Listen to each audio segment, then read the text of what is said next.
Alright guys, today I'm doing an Instant Pot recipe. Okay, this is going to be a unique one. This is T-bone steak here.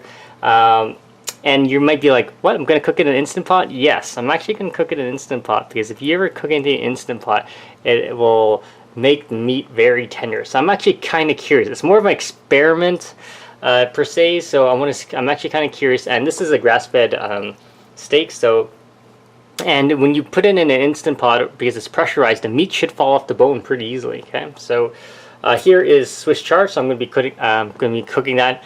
That's going to be cooked in a I guess I could cook it all together, but I was going to actually saute this on a pan. I got some onions here. And some potatoes, which I'm going to be cooking with the steak. So, and these are purple potatoes, or a mixture of purple potatoes and red ones, but the purple ones are the good ones. So, and yeah, I'll be right back. So I'm going to get it all set up. I'm going to season this and do all that stuff. So stay tuned. Alright, so here are the steaks all seasoned up. As you can see, I got onions in there. I got the potatoes on the bottom. I'm going to add some water to it, and then it'll pressurize everything and cook it all.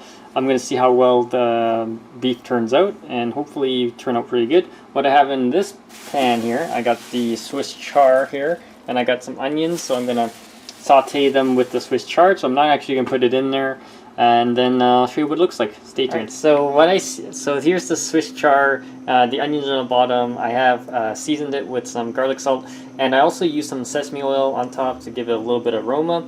And here's the thing, so we're going to cook it right now. I'm going to push the button, and I'll be back. So here's the Swiss chard. It actually is quite good. I'll do a quick taste test right here for you. Here's an onion. It's quite good. It's got a little bit of the aroma from the sesame oil, and I'm just waiting on the steaks. I'll be right back. So here are the T-bones. The onions are there to flavor it. The potato down there, and it's actually falling off the bone. It's actually really wow. It's really soft. Let's do a quick taste test. There we go.